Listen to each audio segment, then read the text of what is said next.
صل على رسوله الكريم أما بعد بسم الله الرحمن الرحيم إياك نعبد وإياك نستعين আলহামদুলিল্লাহ। আপনারা সকলে জানেন যে বাংলাদেশ খেলাফত যুব মজলিস একটা নিয়মতান্ত্রিকভাবে চলে, সেইভাবে মাসিক আমাদের কাজের ভিতরে দাওয়াতে মিছিল একটা আমাদের কাজ। এই কাজকে আমরা আলহামদুলিল্লাহ আঞ্জাম দিয়ে যাচ্ছি। আমাদের মেসেজ হচ্ছে যে বাংলাদেশের ভিতরে যে রাজনীতি চলতেছে, এই রাজনীতির ভিতরে আল্লাহ রসুল এবং রসুল করিম সাল্লাল্লাহু আলাইহি ওয়াসাল্লামের যে খেলাফত, এটা বাস্তবায়ন করা। প্রতিটা ক্ষেত্রে আমি 2 দিন আগে আপনার পঙ্গু হসপিটালে গেছিলাম, সেখানে কোনো ঘুষ ছাড়া কোনো কাজ হয় না। তো ইসলাম যখন কায়েম হয়ে যাবে বাংলাদেশের ভিতরে, আপনি বলেন, আদালত বলেন, অফিস বলেন, যে কোনো সেক্টর বলেন, প্রতিটা সেক্টরে মানুষ শান্তি পাবে।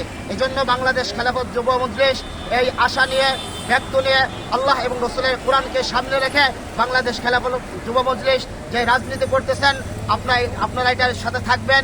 এবং আজকে যারা আপনারা মিছিলে আসছেন, সকলের প্রতি আমি উদাত্ত আহ্বান এবং ধন্যবাদ জানিয়ে আমি আমার সংক্ষিপ্ত বক্তব্য এখানে শেষ করছি। ওয়া আখির দাওয়ানা আলহামদুলিল্লাহি রাব্বিল আলামিন।